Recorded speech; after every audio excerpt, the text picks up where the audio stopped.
Hello, I am Daisy, and if you are here, it's because you want to learn tarot. And we're just going to go right to the next character on the wheel, and that means that you just saw a video of the Fool, and now we're moving forward to where does he go? The Fool journeys along the way until he comes across the Magician.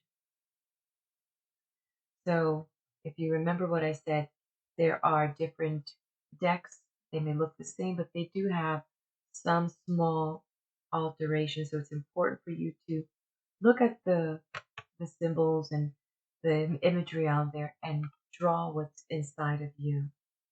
At the same time, remember that you will have to make some things to memory, such as numerology, the planets also, because each of the cards do have a planet associated with it.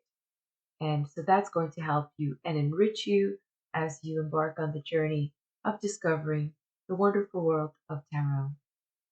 Okay, so as you can see, I do have right here for you to look at bigger version of it. And so we're going to get right to it. The first guy that the Fool meets is the Magician. And so what happens here, we're going to look at the number aspect, which is the number one. And the number one, pretty simple, right? New beginnings. It's our starting point. Number ones are about, that freedom that they have to do what they can. And usually we see number ones as leaders or leadership as they're leading the way forward, right? So we have that association with this particular card. The other thing is the planetary association that we have for this is Mercury. So that's about the mind, about communication. It's about the intellect. It's about reason and timing and moving things quickly. So you know how they say it's very mercurial. The situation is very mercurial and moves quickly.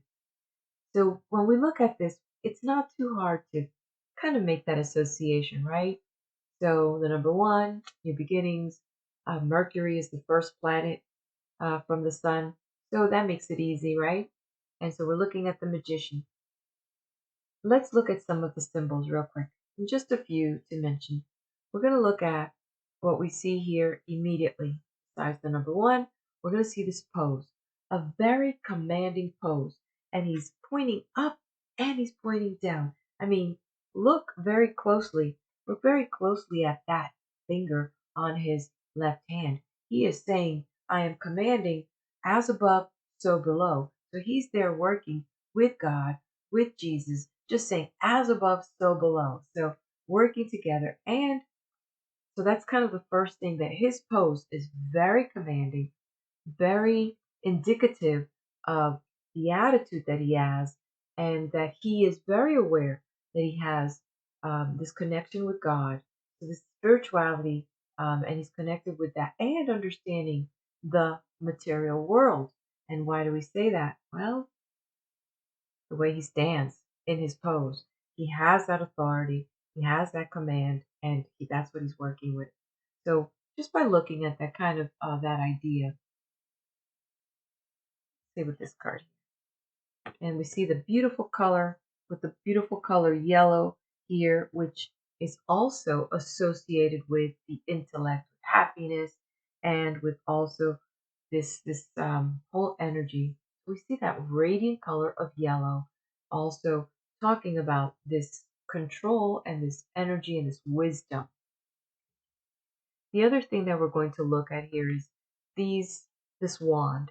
So in my opinion, I believe he has a double crystal wand, so that he is drawing not only energy from above, but he's also pulling it from below, or he's commanding one into the other.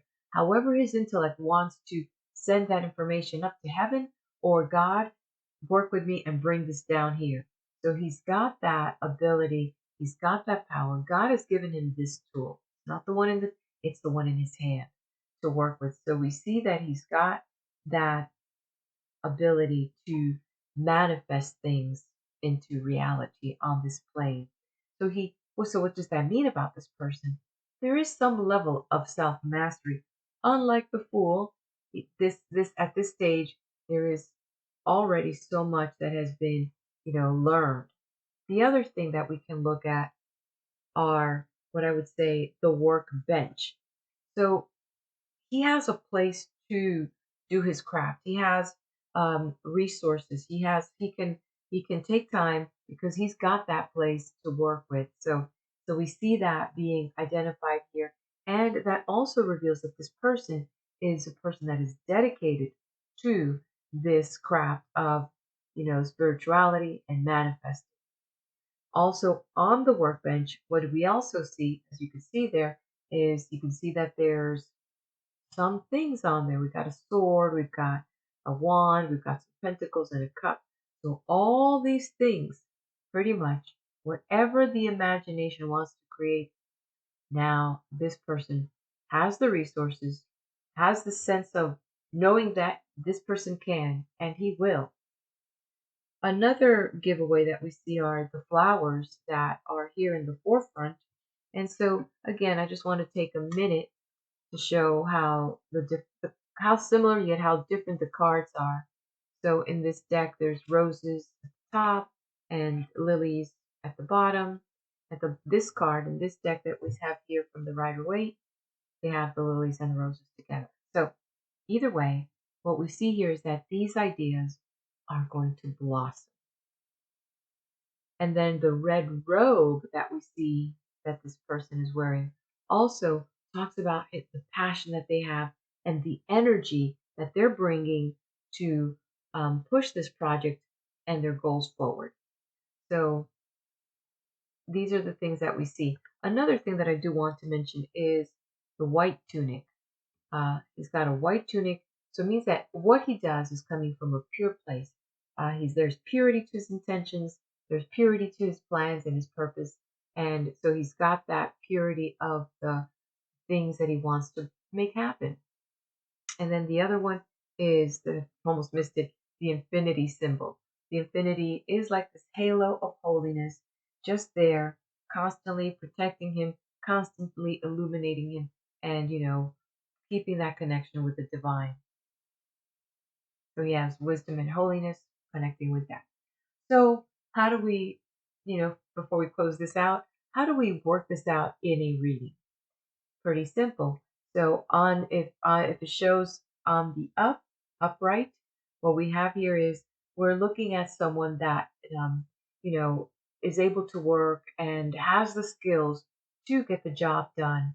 Also is a good communicator and is very resourceful. So any project that you want to do right now, you have the resources, you have the ability to communicate what you need and how you're trying to get the project through, and you have the ability to manifest this. You have the willpower and the desire to make this through. And your connection with God is allowing this to actually happen for you. And you have the knowledge. So this gives you that confidence to move forward.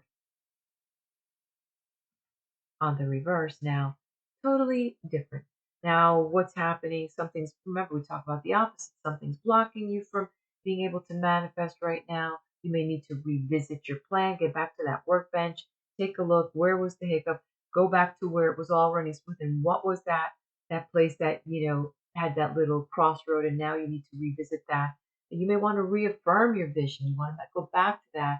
And you also want to make sure that your connection with God is still there, that you did not lose the main purpose of this, that you are doing this for also more than just you, that there's a bigger plan here. So you need to go ahead and make that connection with the divine, and also be very careful about the people that you're working with, because maybe they're not as committed to your goal as you want to, so it's not coming through.